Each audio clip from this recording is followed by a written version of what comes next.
Te damos gracias en el nombre de Cristo Jesús, tu Hijo amado, por darnos el privilegio de poder estar aquí reunidos en este lugar, Señor, en el cual tú nos has preparado para que parte de tu pueblo en toda la tierra, Señor, nos podamos reunir en cada lugar. Hoy, Señor, te agradecemos porque nos das la vida. ¿Cuánta gente hoy ya no amaneció con la vida? Otros en este mismo momento están en sus camas, en sus casas, en algún hospital, Señor, debatiéndose entre la vida y la muerte, pidiendo un día más de vida, pidiendo oportunidad de vida, Señor, y no pueden adorarte. Hoy nosotros estamos con la vida, estamos con la salud y te damos gracias. Y yo te ruego, Señor, que levantes de la cama donde están aquellos enfermos de cáncer, de sida, de toda enfermedad, Señor, por tu gracia y tu misericordia. Yo te ruego que tú los levantes, Señor, y le des sanidad de su alma, Señor, y asimismo, Señor, de su carne. Que la salud, Señor, física llegue a sus vidas. Te lo rogamos en el nombre de Jesús. Y que en esta mañana tu palabra que será expuesta, Señor, esté llegando al corazón de cada oyente, Señor, en el nombre de Jesús, tu Hijo amado. Dice Marcos capítulo 14, versículos 32 al 42, en el nombre de Jesús, sale así. Vinieron pues a un lugar que se llama Getsemaní, y dijo a sus discípulos: sentaos aquí entre tanto que yo oro. Y tomó consigo a Pedro, a Jacobo y a Juan, y comenzó a entristecerse y a angustiarse. Y les dijo: mi alma está muy triste hasta la muerte, quedaos aquí y velad. Yéndose un poco adelante, se postró en tierra y oró que si fuese posible pasase de él aquella hora, y decía: Abba, Padre, todas las cosas son posibles para ti. Aparta de mí esta copa, mas no lo que yo quiero, sino lo que tú. Vino luego y los halló durmiendo, y dijo a Pedro: Simón, ¿duermes? ¿No has podido velar una hora? Velad y orad, para que no entréis en tentación. El espíritu, la verdad, está presto, pero la carne es débil. Otra vez fue y oró, diciendo las mismas palabras. Al volver otra vez los halló durmiendo, porque los ojos de ellos estaban cargados de sueño, y no sabían qué responderle. Vino la tercera vez y les dijo: dormid ya y descansad, basta, la hora ha venido. He aquí, el Hijo del Hombre es entregado en manos de los pecadores. Levantaos, vamos de aquí, se acerca el que me entrega. Uno de los propósitos de Marcos 37 al 41 es un llamado a la oración. Y ya en los versículos que acabamos de leer del 32 al 42, otra vez Jesús nos recuerda la perseverancia de la oración y de estar alerta. ¿Sabía usted que la oración es como el oxígeno para el creyente? La pregunta es obvia: ¿qué pasaría si nosotros nos tapamos nuestras narices y dejamos de respirar, aunque sea 3 minutos? ¿Qué va a suceder? Por falta de oxígeno en el cerebro, vamos a empezar a sentir un mareo. Y posteriormente, por la falta de oxígeno, puede haber un derrame cerebral, donde vas a perder el conocimiento. Así es la oración. Por eso Jesús encargó mucho de que como discípulos, como creyentes, como cristianos, debemos de perseverar en la oración. Porque un cristiano que no ora, un cristiano que no persevera en la oración, tarde o temprano le dará una parálisis cerebral, hablando espiritualmente. A alguien que le da un derrame cerebral, no siente nada. Está vivo, respira, pero no tiene movimientos en el cuerpo. No siente nada. Así sucede con el cristiano que no ora. No siente nada, no siente pasión por buscar a Dios, no siente deseo de venir a la congregación a adorar a Dios. ¿Por qué? Porque tiene ese derrame. Y Jesús nos dice que velemos y oremos para que no se caiga en tentación. Ahora, Jesús fue tentado en el desierto, pero Él no cayó en la tentación. El enemigo, ¿con qué lo tentó? Con comida. ¿Por qué? Porque Jesús había ayunado 40 días sin probar alimento alguno. Entonces dijo Satanás, bueno, él tiene hambre. ¿Y qué fue lo que dijo? Si eres hijo de Dios, di a estas piedras que se conviertan en pan. Pero Jesús dijo, escrito está, no solo de pan vivirá el hombre, sino de toda palabra que sale de la boca de Dios. Ahora escuche bien esto. Satanás no le va a tentar con cosas que a usted no le agraden. Satanás le va a tentar con aquellas cosas que usted apasiona tener y que a usted le encanta practicar. Si a usted le encanta la droga, él le va a ofrecer droga. Si a usted le gusta, es mujeriego, le va a ofrecer ¿qué? Mujeres. ¿Sí me está dando a explicar, iglesia? Amén.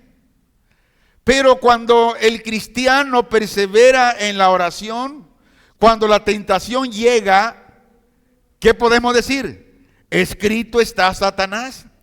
No solo de pan vivirá el hombre, sino de toda palabra de Dios.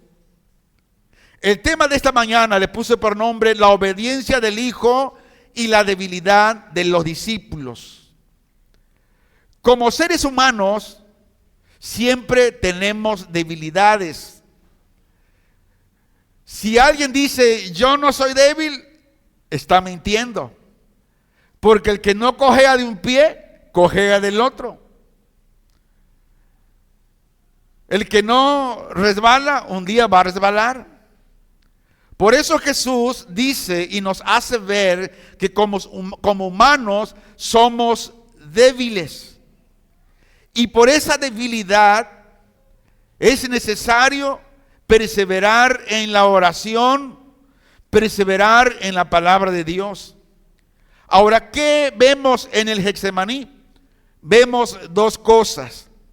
La primera es la humanidad de Jesús y la segunda es la victoria espiritual previa al Gólgota, a donde Él iba a ser crucificado.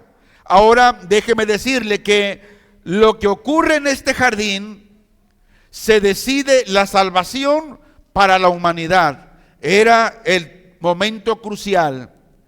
Y la pregunta es, ¿por qué Jesús fue a ese jardín de Getsemaní y no fue a otro? Mire, todo tiene un significado.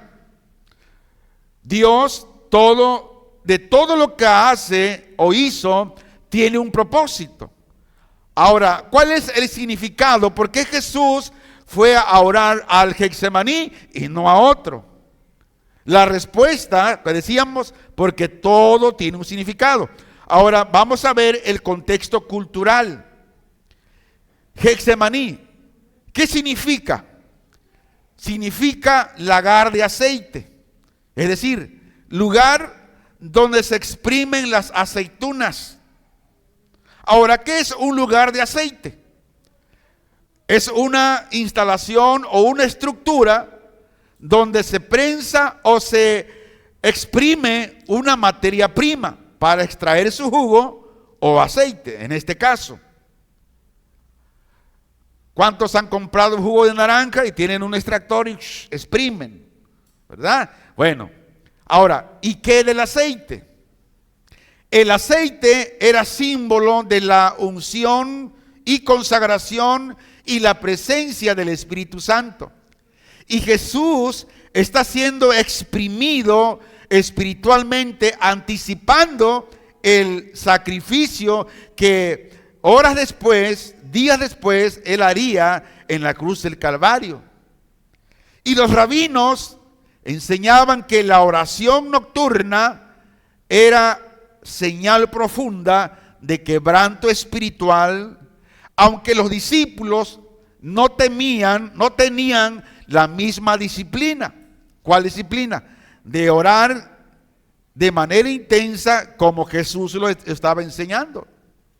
Ahora, en el simbolismo cultural, así como las aceitunas eran trituradas para sacar aceite, el alma de Jesús es oprimida para derramar la salvación. Vea cómo todo tiene un enlace. No solo es algo que sucede porque sí o por accidente, no, todo tiene un propósito. Ahora, para poder comprender de manera correcta las Escrituras, es importante estudiar siempre el texto, así como los contextos del texto. Porque si no lo hacemos así, vamos a dar una información incorrecta de la Biblia.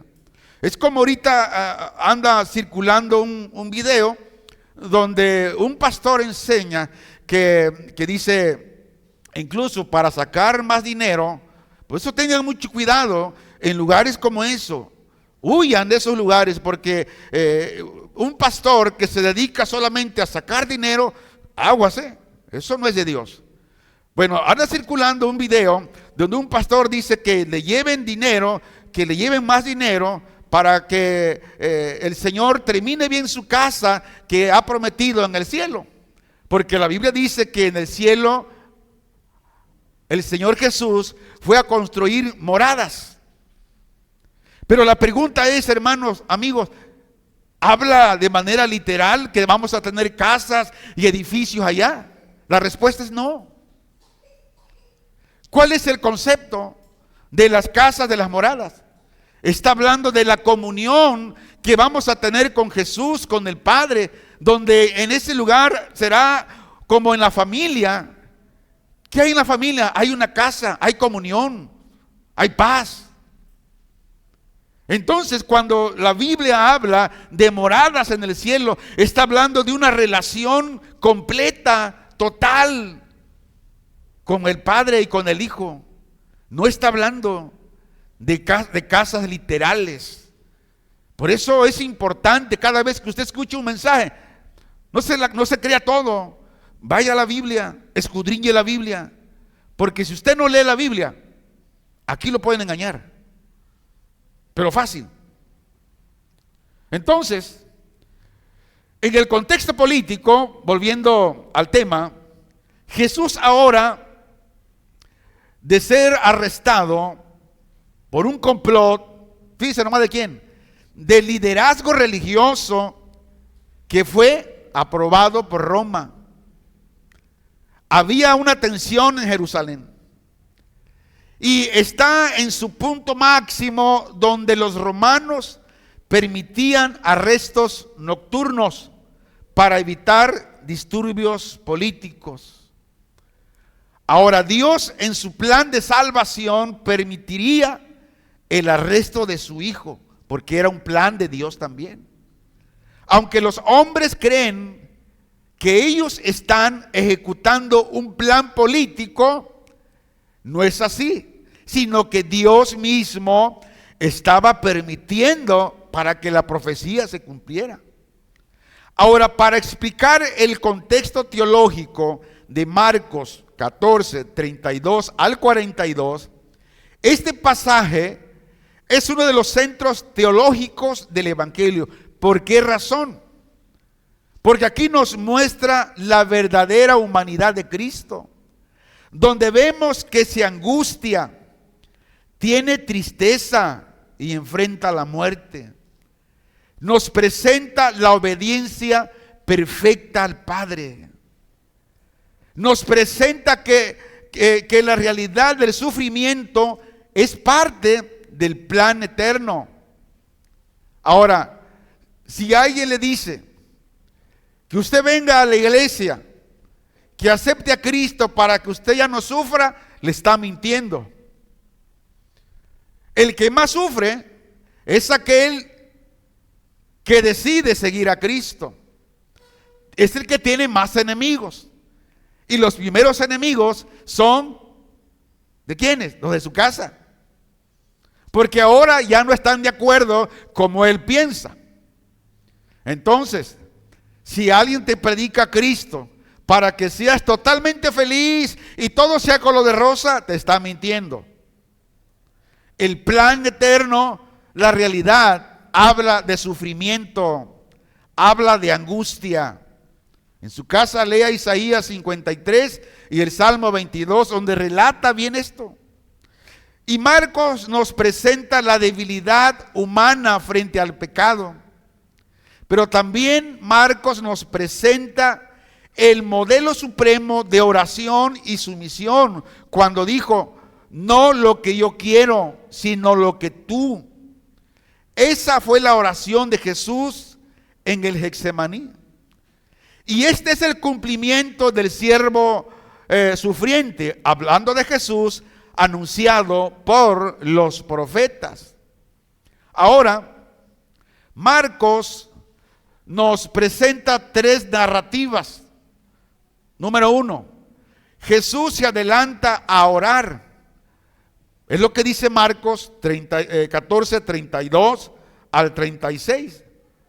La humanidad de Jesús nos narra que tuvo una angustia real.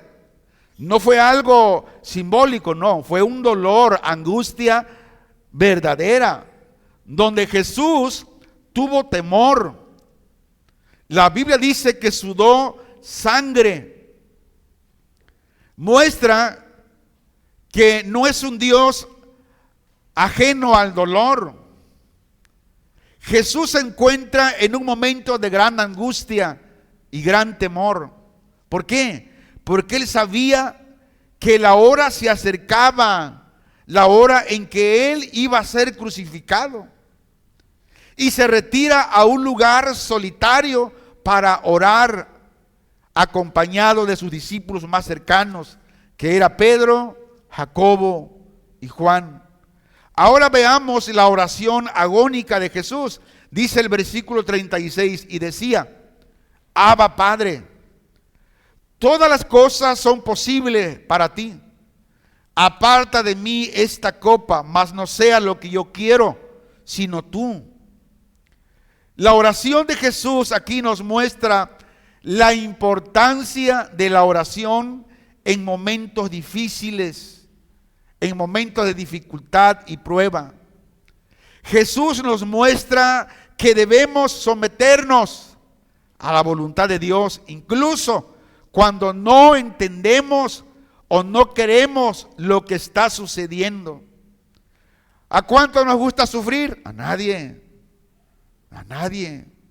Pero cuando está el sufrimiento, en vez de estarnos lamentando o culpando a alguien, ¿qué debemos hacer? Debemos de orar y decir al Señor, si esto estoy viviendo, hágase tu voluntad, mas no la mía.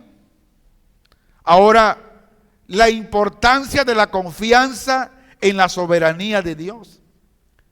La oración de Jesús nos recuerda que Dios es un Dios soberano y que Él tiene un plan para nuestra vida. Mira, lo que estás pasando ahorita es un plan de Dios, no es un accidente. E incluso en los momentos más difíciles de la vida es un plan de Dios. Y la tercera narrativa nos habla de la debilidad repetida en los discípulos. Dicen los versículos 37 al 42, dice, vino luego y los halló, ¿cómo? Durmiendo. Y dijo a Pedro, Simón, ¿duermes? ¿No has podido velar una hora? Velad y orad, para que no entréis en tentación. El espíritu a la verdad está presto, pero la carne es débil. ¿Cómo es la carne? Débil. Dice, otra vez fue y oró diciendo las mismas palabras. ¿Cuáles palabras? Diciendo al Señor que si fuera posible sobre la copa, pero dijo, no sea mi voluntad, sino tu voluntad. Pero dice que al volver, otra vez los halló durmiendo, porque los ojos de ellos estaban cargados de sueño y no sabían qué responderle. Vino la tercera vez y les dijo, dormid ya y descansad, basta, la hora ha venido. He aquí, el Hijo del Hombre es entregado en manos de los pecadores. Les dijo, levantaos, vamos, he aquí se acerca el que me entrega. En este pasaje vemos que Jesús regresa de su oración y encuentra a sus discípulos durmiendo y les reprocha la falta de vigilancia, pero también les recuerda la importancia de velar y orar para no caer en tentación. Hermanos, la debilidad de los discípulos, incluyendo a Pedro, Jacobo y Juan, ellos no logran mantenerse despiertos y alertas, lo que nos muestra su debilidad y falla de comprensión de la situación. Ellos no entendían lo que el Maestro, el Señor Jesús, estaba viviendo en ese momento. Y Jesús les recuerda la importancia de estar vigilantes y orando, ya que la tentación y el peligro siempre están cerca. Hermanos, a nuestro alrededor hay tentación. Y si no oramos, si no caminamos con Dios, vamos a caer derechito a la tentación.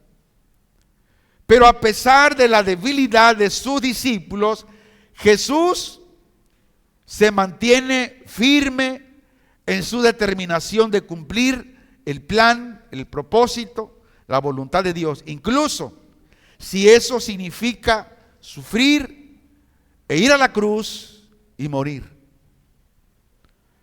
Por eso el Maestro habla de la importancia de la vigilancia espiritual, donde debemos estar vigilantes y orando para no caer en tentación, para estar preparados para las pruebas, los desafíos que se nos presentan. Debemos reconocer nuestra propia debilidad y dependencia de Dios y buscar su fuerza y guía en los momentos de pruebas. Debo tener determinación para seguir a Jesús. Diga conmigo, la determinación. ¿Por qué es importante tener la determinación? Porque la determinación te llevará a seguir a Jesús. Pero ahora, ¿qué tipo de determinación tiene usted? ¿Cuál es su determinación? ¿Seguir a Jesús o estar separado de Él? Jesús invita que nuestra determinación sea para seguirle a Él. Esa debe ser nuestra determinación. Su determinación y compromiso, incluso en momentos de dificultad y sufrimiento, debe seguir ahí, con esa visión en el cual, cómo seguir a Jesús. Ahora, haciendo un recuento de los versículos 32 al 42 de Marcos 14, el versículo 32 nos habla del Getsemaní como el lugar del quebranto. ¿Por qué? ¿Por qué es el lugar del quebranto? Bueno, es el lugar del quebranto y sufrimiento para Jesús, donde el Señor experimenta una profunda angustia y tristeza al enfrentar la perspectiva de la cruz. Hermanos, no era algo sencillo. Si alguien, por ejemplo, por accidente se clava un clavo en el pie, tiene el griterío. Un clavo. Se corta un vidrio. ¿Cómo anda? Angustiado. Y el dolor. Imagínese Jesús. Fueron 4 clavos. Uno en cada pie y uno en cada mano. Donde científicamente aquellos que eran crucificados, la muerte era lenta, a más no poder. Y si eso fuera todo, al final le dan con la lanza en su costado. Jesús todo eso ya lo sabía. Él ya sabía que todo eso iba a vivir, iba a suceder, pero Él estaba dispuesto por amor a nosotros. Y la oración de Jesús en Getsemaní revela su lucha interna y su angustia al enfrentar la perspectiva de la cruz. Sin embargo, Él se somete a la voluntad de Dios, diciendo: no lo que yo quiero, sino tú. Y esta oración muestra la humanidad de Jesús y su disposición a someterse a la voluntad de Dios, incluso en toda adversidad.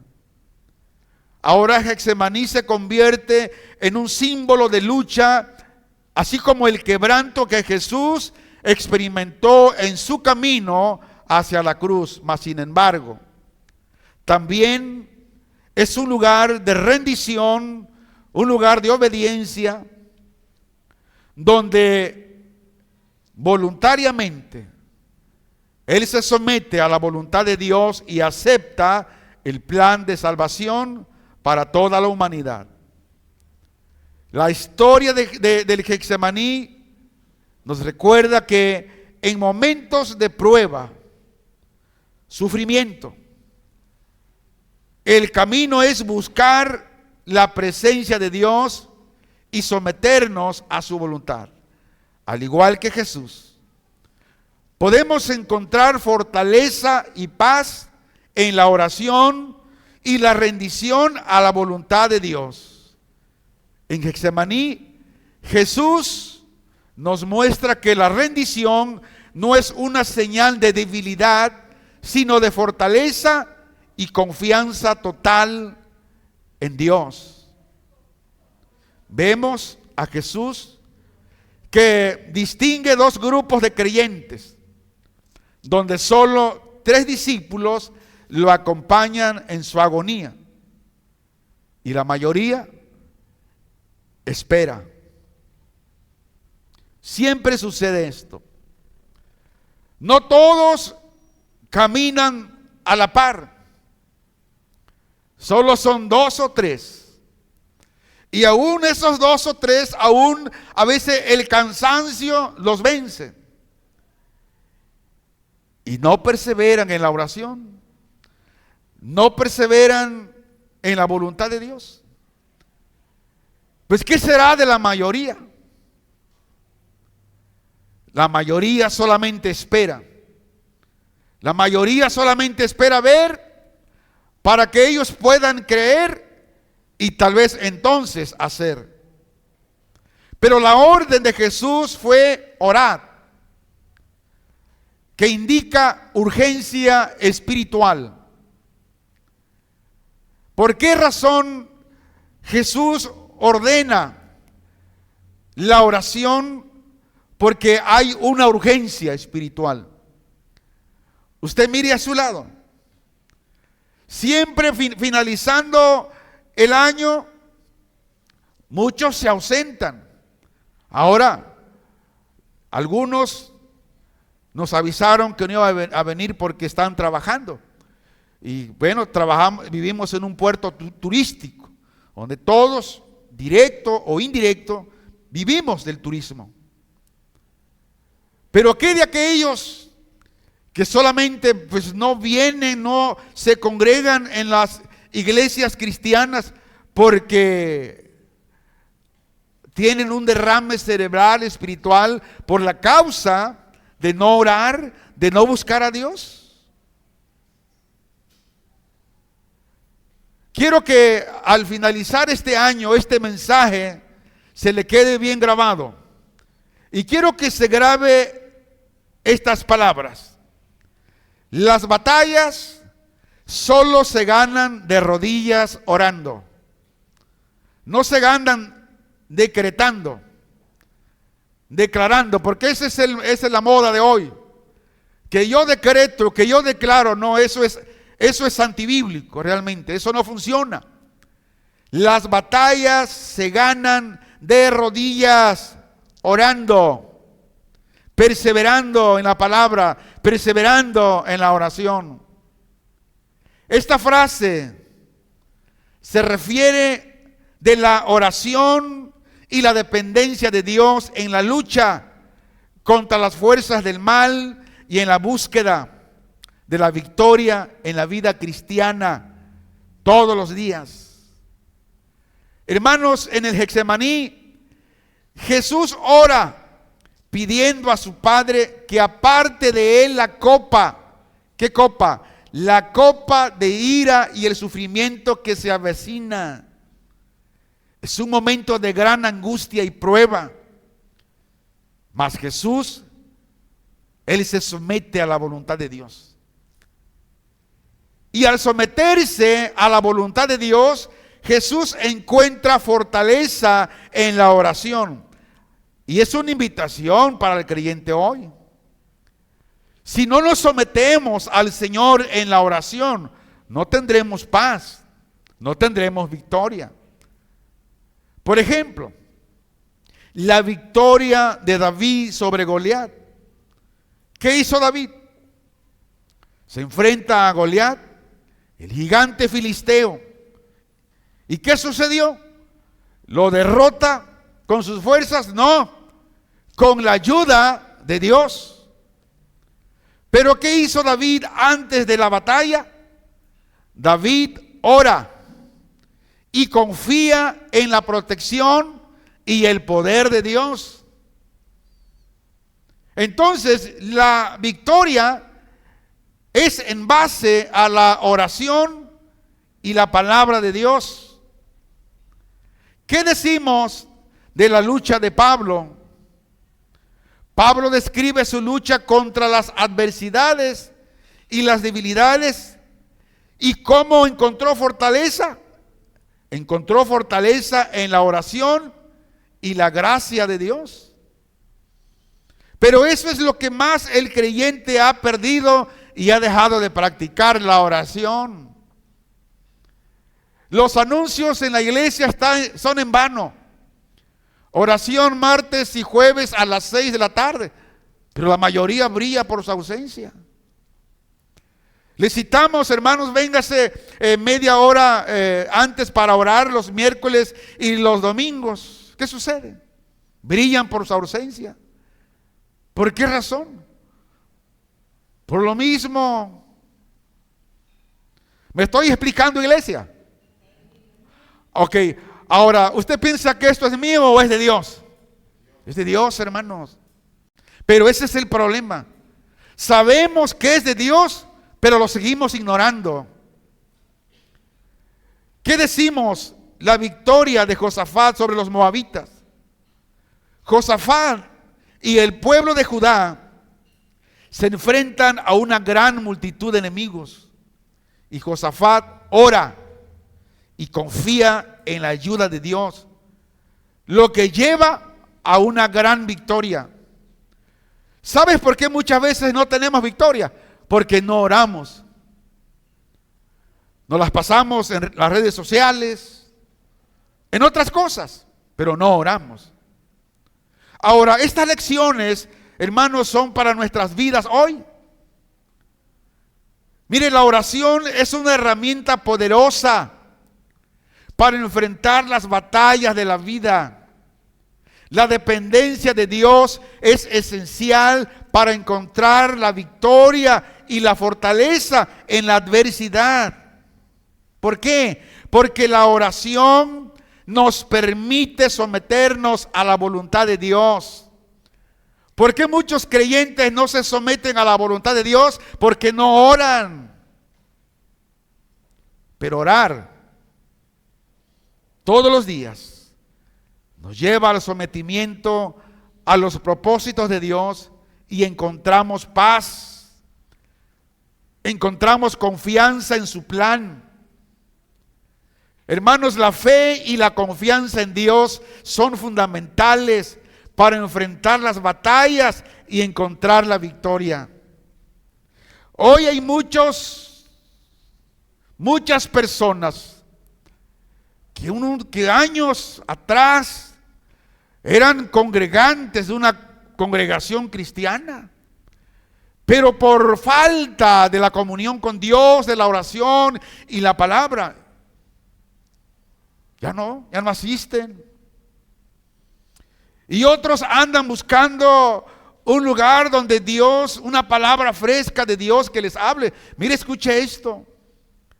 Dios en su hogar le puede hablar en ese mismo instante. Solo basta que usted vaya y abra la Biblia y empiece a leer. Y cuando usted empiece a leer la Biblia, Dios le estará hablando a usted a través de su palabra. Pero ¿qué sucede? Hoy en muchos lugares los predicadores han vendido las palabras que Dios te dice, que Dios te hará esto. O si tú crees, dale un like y vas a recibir esto. Todo eso es falsedad. Si usted quiere realmente que Dios le hable, vaya a su palabra, vaya a la Biblia. Hermanos, la oración verdadera, mire, nace en los momentos donde ya no pueden las fuerzas humanas. ¿Qué pasa cuando un enfermo va con el médico, el especialista, y le dice, ¿sabes qué? La medicina ya no puede hacer nada por ti. Solamente un milagro de Dios. Cuando el enfermo recibe esta noticia, le cae como balde de agua fría. Y dice, ahora, ¿qué puedo hacer? Las fuerzas se les terminan. Y es cuando ora Dios y nace esa verdadera oración y las fuerzas. Nuestra vida cristiana, hermanos, se resume en esta frase: no mi voluntad, sino tu voluntad. Quiero avisarle que hace algunos meses yo le comenté de un amigo, un gran amigo de mi infancia, de mi juventud. Le cayó cáncer y que en solidaridad con él yo me rapé también, diciéndole que estaba con él en mis oraciones. Y bueno, la semana, creo esta semana, él partió ya, él ya se nos adelantó. Pero yo le decía que buscara a Dios, que todos un día vamos a partir de esa tierra, todos, sin excepción, ricos, pobres, guapos, muy guapos, feos, muy feos, todos un día vamos a partir con el Señor. Pero la pregunta es, ¿a dónde irás después de la muerte? Fue lo que yo le decía a mi amigo. Al final, pues él aceptó al Señor en la condición en la cual él estaba, pues no le quedaba de otra. Hermanos, La vida cristiana se resume en esta frase: no mi voluntad, sino tu voluntad. Y Jesús hace una advertencia espiritual.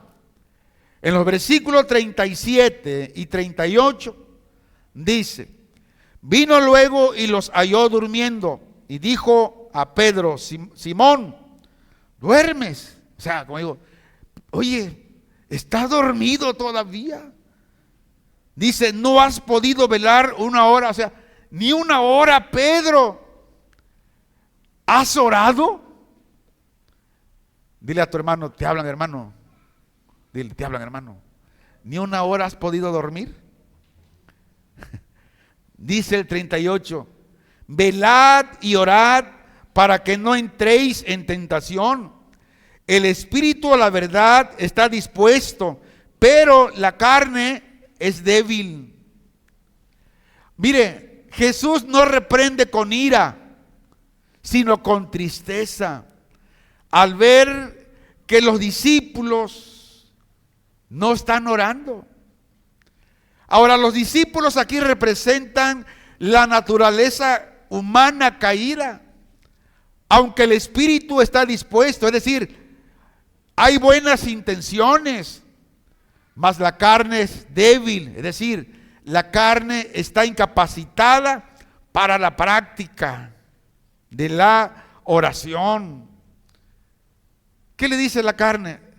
Por dentro sentimos de orar un momento, pero ¿qué dice la carne? No, hazlo al rato, ahorita no. Y hacemos otra cosa. Por lo tanto, hermanos, la debilidad humana requiere vigilancia constante. Quiero que escuche esto con cuidado, por favor, y repita lo siguiente conmigo. El fracaso espiritual, otra vez, el fracaso espiritual comienza con la falta de oración. Si usted ha fracasado y fracasa, ¿por qué? Por la falta de oración. A veces hasta nos ponemos visco en el Facebook, pero no oramos, no comemos la palabra de Dios. Ahora, quiero hacer un paréntesis. Job dice que todos los días oraba a Dios y ofrecía sacrificio a Dios por si alguno de sus hijos había pecado. Mas sin embargo, ¿qué pasó con Job? Se le quitó todo lo que tenía: ovejas, criados y hasta hijos. Entonces, ¿sería porque Job no oraba o porque Job no tenía comunión con Dios? No. Conocemos la historia. Dios quiso presumirle a Satanás de su siervo que Job era un hombre recto y justo. Y la prueba está que al final Dios le dio aún más de lo que tenía a Job. Le dio una nueva mujer porque la que tenía no era digna de Job, y le dio las mejores hijas, las más bellas del mundo. Amén. Entonces aquí hay que tener discernimiento. Por tal razón, insistimos lo que está escrito en la palabra de Dios, que la debilidad humana requiere vigilancia todos los días. Porque el cristiano, el creyente que no ora, el fracaso espiritual está o comienza por la falta de la oración. Por eso, por ejemplo, en los escritos de Watchman Nee, ¿quién fue Watchman Nee? Tal vez usted me escucha hablar de estos nombres. Watchman Nee era un pastor misionero chino, donde él tuvo mucha persecución por el ¿cómo se llama? ¿Por qué? Por el comunismo, gracias hermano, por el comunismo. El comunismo te prohíbe que hables de Cristo. Pero a un Washmani, él no le importaba que fuera encarcelado, que fuera vituperado. Incluso a este hombre fue muerto. ¿Dónde? En la cárcel. Fue sentenciado a, no recuerdo a cuántos años de prisión, mas sin embargo, él cumplió los años que le dieron en prisión, mas sin embargo, no le dieron la libertad. Y él murió en la cárcel por causa del evangelio.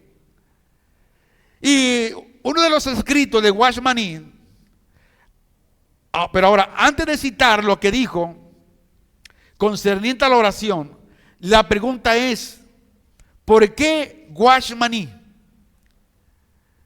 habla de esto? Mire, este hombre fue un fundador y escritor cristiano. Aparte de que era un pastor misionero, fundó el movimiento de las iglesias locales. Incluso hay iglesias, hermanos, que ellos se reúnen en sus casas, porque en cierto modo la iglesia no es local. La iglesia somos todos los que hemos creído en Cristo. Somos los que componemos la iglesia. Y este hombre fue una figura influyente en el cristianismo del siglo XX. Washmani, muy conocido por sus escritos y su enfoque en la vida en Cristo. Pero tras el establecimiento comunista, viendo su historia, fue arrestado. Lo que decíamos, fue encarcelado, juzgado por sus creencias religiosas en el año 1952. Fue arrestado bajo ese régimen comunista. Fue encarcelado y fue sentenciado 15 años de prisión en 1956, donde Washmani permaneció hasta su muerte. Pero antes de morir, Washmani escribió lo siguiente. Dijo: Cristo es el Hijo de Dios, quien murió para redimir a los pecadores y que resucitó después de 3 días. Dijo: esta es la verdad más grande del universo. Y al final citó lo siguiente: muero, sí, muero por mi fe en Cristo. En la Biblia encontramos todo lo que Dios quiere que sepamos. Pero hay hombres que caminaron con Dios, como el mencionado Washmani, que ellos tuvieron esa comunión con Dios y escribieron sus experiencias, sus testimonios vívidos, de que la oración es tan importante, la comunión con Dios es tan importante para seguir permaneciendo en esa comunión con Él, con Dios, aún en las pruebas más tremendas. Ahora que sabemos quién fue Washmani, ¿qué fue lo que dijo sobre la oración? Y de lo que el mismo Señor Jesucristo nos recomienda hacer hoy. Dijo: la oración no es un solo acto devocional, sino un ministerio y un trabajo junto con Dios. Que todo lo que hacemos en el ministerio, si no hay oración, si no hay palabra de Dios, no hay nada. En otras palabras, la oración es el canal de comunicación con Dios, donde el Espíritu Santo nos guía y nos capacita para poder hacer la voluntad de Dios. Sin oración no hay nada. Sin el conocimiento de la palabra de Dios y la sabiduría de Dios, no hay nada.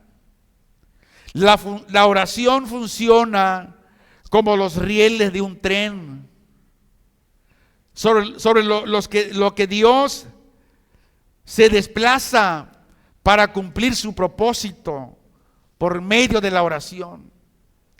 Hermanos, un tren sin rieles simplemente no avanza y por lo tanto jamás llegará a su destino.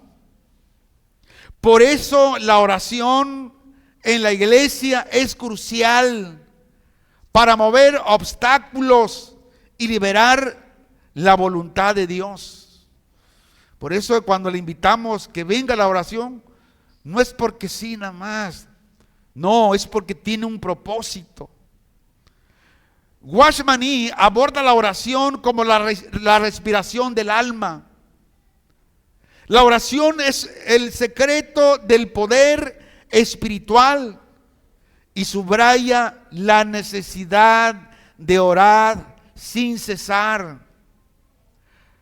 Ahora, cuando se subraya la necesidad de orar sin cesar, no está hablando en el sentido de estar de rodillas siempre, no, sino más bien está hablando de mantener una actitud de oración a lo largo del día.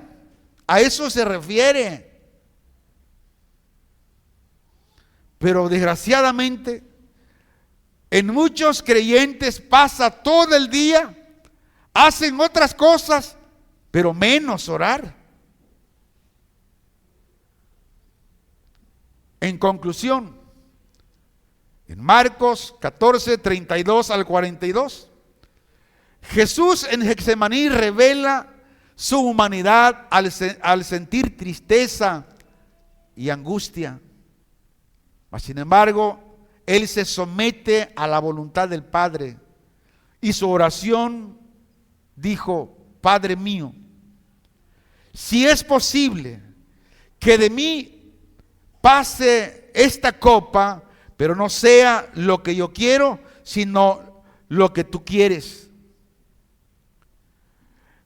Muestra una lucha genuina entre la voluntad humana y la divina. Y su resolución a obedecer.